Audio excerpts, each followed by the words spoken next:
ভারতের সমাজ, সংস্কৃতি, রাজনীতি ইত্যাদি বিষয় জানার জন্য বিদেশি পর্যটকদের বিবরণ হলো এক অমূল্য সম্পদ।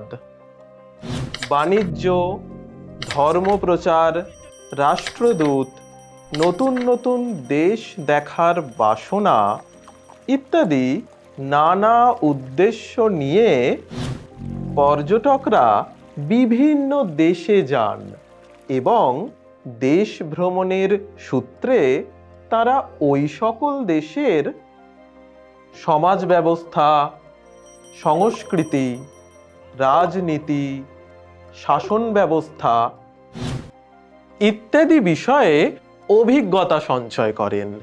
এই অভিজ্ঞতা তাঁরা পত্রাকারে বা পুস্তক আকারে লিখে রাখেন। এই সকল বিবরণ পাঠ করে ইতিহাসের তথ্য সংগ্রহ করা যায়। প্রাচীনকাল থেকেই বহু পর্যটক ভারতে এসেছেন এবং তাদের অভিজ্ঞতা লিপিবদ্ধ করেছেন।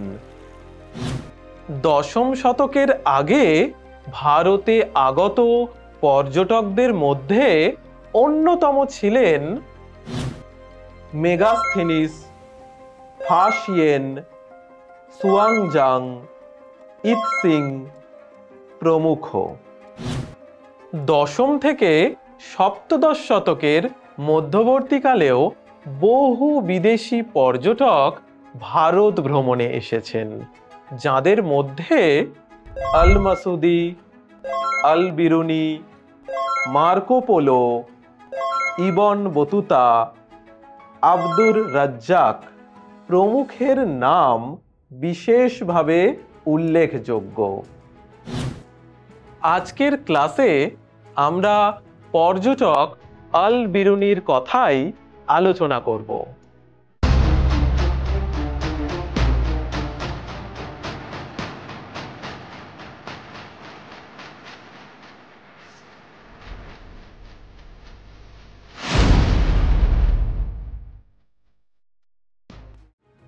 নশো ৭৩ খ্রিস্টাব্দে মধ্য এশিয়ার খোয়ারিজম প্রদেশে আল বিরুনির জন্ম হয়, যে জায়গাটি বর্তমানে উজবেকিস্তান হিসেবে পরিচিত। সিরীয়, আরবি, ফার্সি, হিব্রু ও সংস্কৃতের মতো প্রাচীন ভাষায় তার বিশেষ দক্ষতা ছিল। তবে তিনি গ্রিক ভাষা জানতেন না, কিন্তু প্লেটো সহ অন্যান্য অনেক গ্রিক দার্শনিকদের গ্রিক ভাষায় লেখা সাহিত্যের আরবি অনুবাদ পড়ে তিনি খুবই প্রভাবিত হন। এর পাশাপাশি জীবনের প্রথম দিকে আল বিরুনি ইসলামিক আইন, জ্যোতির্বিদ্যা, ব্যাকরণ, গণিত, দর্শন, ভূগোল, ইতিহাস প্রভৃতি বিষয়ে পাণ্ডিত্য অর্জন করেন। কিন্তু আল বিরুনির জীবনের গতিপথ বদলে যায় 1017 খ্রিস্টাব্দে। ওই বছরে গজনির শাসক সুলতান মাহমুদ অভিযান করেন খোয়ারিজম রাজ্যে এবং বহু পণ্ডিত তথা বিদ্বান ব্যক্তিদের নিয়ে চলে আসেন গজনিতে। সেই সমস্ত ব্যক্তির মধ্যে আল বিরুনিও ছিলেন। তবে জানো কি, যুদ্ধবন্দী আল বিরুনি খুব অল্প সময়ের মধ্যেই বিজয়ী সুলতান মাহমুদের প্রিয় পাত্রে পরিণত হন। শুধুমাত্র জ্ঞান, পাণ্ডিত্য ও বিনম্রতার জন্যেই সুলতান মামুদ তাকে বিশেষভাবে পছন্দ করতেন। এমনকি তিনি পৃষ্ঠপোষকতা করেছেন আল বিরুনির বিভিন্ন সাহিত্যকর্মেরও।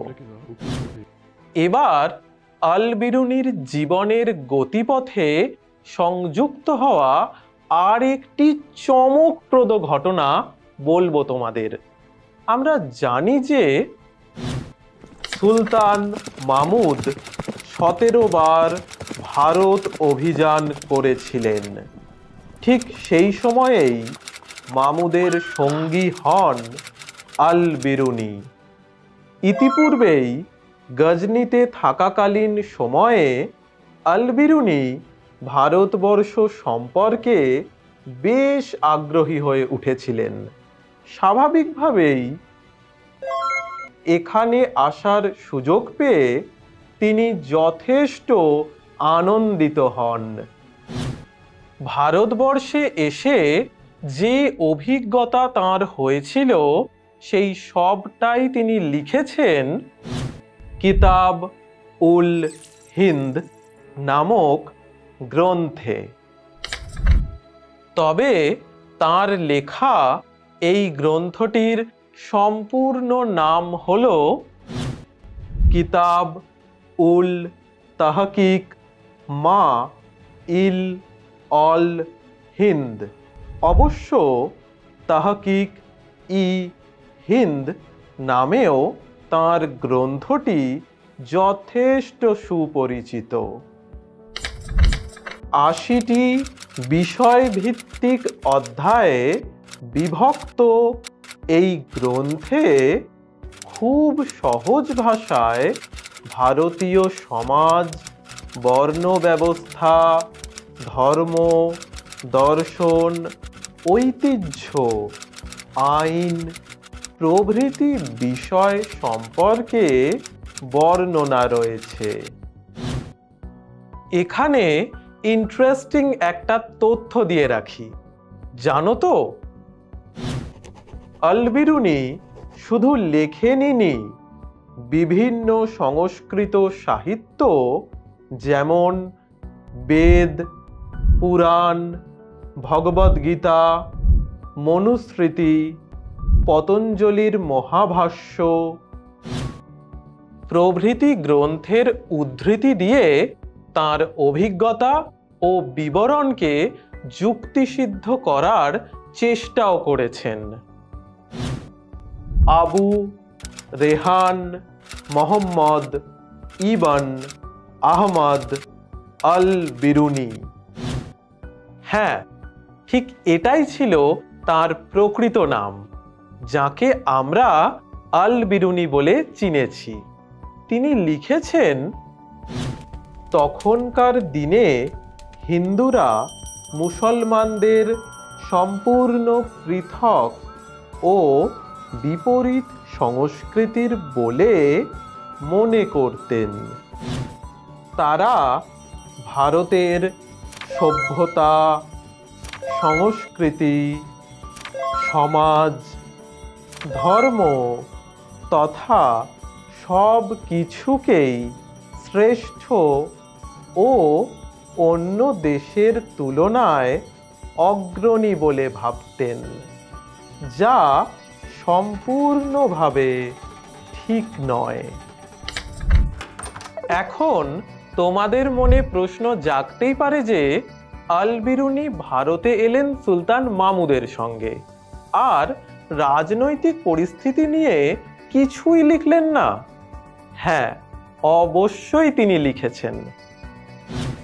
মালব, কনৌজ, কাশ্মীরের মতো একাধিক ছোট ছোট রাজ্যের অস্তিত্বের কথা তাঁর গ্রন্থে উল্লিখিত রয়েছে, যেগুলো নিরন্তর একে অপরের সঙ্গে যুদ্ধ ও বিবাদে লিপ্ত থাকত।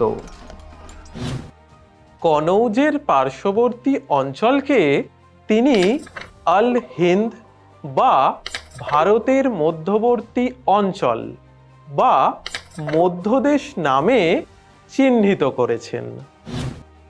সুলতান মামুদের সমালোচনা করে নিজের গ্রন্থে তিনি লিখেছিলেন যে ভারতে তুর্কি অভিযান বিদেশিদের সঙ্গে হিন্দুদের সম্পর্ককে অধিকতর তিক্ত করেছে। সুলতান মামুদ এদেশের সমৃদ্ধিকে ধ্বংসস্তূপে পরিণত করেছেন। হিন্দুরা ধূলিকণার মতো চতুর্দিকে ছড়িয়ে পড়েছে।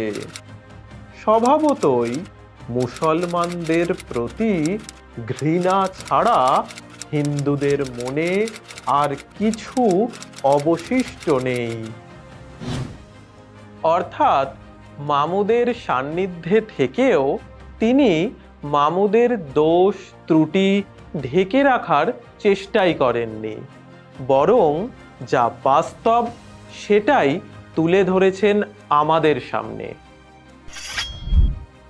এতক্ষণ অনেক গুরুগম্ভীর কথা হলো, তাই চলো এবারে সেই সময়কার সামাজিক চিত্র দেখে নেওয়া যাক।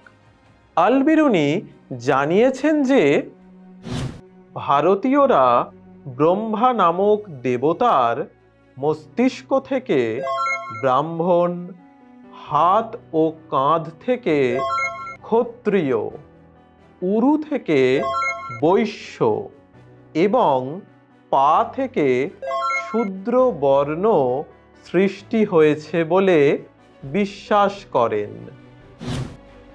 ব্রাহ্মণেরা পূজার্চনা ও অধ্যাপনা, ক্ষত্রিয়েরা দেশ রক্ষা ও যুদ্ধ বিগ্রহ, বৈশ্যরা কৃষি, পশুপালন ও ব্যবসা এবং শূদ্রেরা ভৃত্যের কাজের জন্যেই উপযুক্ত বলে মনে করা হতো। তবে সামাজিক শ্রেণীবিভাজনের এরকম ব্যবস্থা নাকি পারস্য দেশেও ছিল বলে আল বিরুনি উল্লেখ করেছেন। এই চতুর্বর্ণ ব্যবস্থা তো ছিলই, কিন্তু তখনকার ভারতীয় সমাজে বর্ণচ্যুত গোষ্ঠীরও অস্তিত্ব ছিল, যেমন অন্তজ ও অচ্যুত। অন্তজ শ্রেণীর মধ্যে ছিল ধোপা, মুচি, জেলে, তাঁতি, পশু শিকারী, ঝুড়ি নির্মাতা প্রভৃতি পেশার মানুষজন। অন্যদিকে হাড়ি, ডোম, চণ্ডাল প্রভৃতি শ্রেণীর মানুষজন ছিল অচ্যুত। শূদ্র পিতা ও ব্রাহ্মণী মাতার সন্তানকে অচ্যুত বলা হতো। আর জানো, তিনি হিন্দু ছাড়া অন্যান্য সব শ্রেণীকে ম্লেচ্ছ বলে উল্লেখ করেছেন, যারা নরহত্যা ও পশু বলির মতো ভয়াবহ কাজকর্ম করত। আল বিরুনির লেখায় তৎকালীন ব্রাহ্মণদের জীবনে অবশ্য পালনীয় চতুরাশ্রম প্রথার বিস্তারিত বিবরণ চোখে পড়ে। ব্রহ্মচর্য, গার্হস্থ, বানপ্রস্থ ও সন্ন্যাস, এই হলো চারটি আশ্রম। 8 থেকে 25 বছরের মধ্যে গুরুগৃহে থেকে অধ্যয়ন করা হতো ব্রহ্মচর্যে। গার্হস্থ্য পর্বে 25 থেকে 50 বছরের মধ্যে বিবাহ করে সংসার ধর্ম পালন ও অন্যান্য কাজ করা হতো। 50 থেকে 75 বছরের মধ্যে গৃহত্যাগী নিঃসঙ্গ জীবনযাপনকে বলা হতো বানপ্রস্থ। আর ৭৫ বছরের পর নির্জনে তপস্বী জীবনযাপন ছিল সন্ন্যাস। সত্যি কত চমকপ্রদ রীতিনীতি ছিল এই দেশে। এছাড়াও আরও কত কিছু লিখে রেখে গিয়েছেন আল বিরুনি, তার সবটা হয়তো বলে শেষ করা যাবে না। তিনি বলেছেন, হিন্দুদের নাকি খুব কম বয়সে বিয়ে হয়ে যেত, আর স্বামীর মৃত্যু হলে তার স্ত্রীকে আজীবন বৈধব্য বা স্বামীর সঙ্গে সহমরণ, এই দুটির মধ্যে যে কোনো একটি বেছে নিতে হতো। এমনকি কখনো কখনো মানুষ মারা গেলে তার মৃতদেহ নাকি মুক্ত মঞ্চে খোলা আকাশের নিচে রাখা হতো। পারস্য দেশেও এরকম প্রথার চল ছিল। এর পাশাপাশি তিনি বৌদ্ধদের কথাও বলেছেন, যারা আবার ব্রাহ্মণদের ঘৃণা করতেন।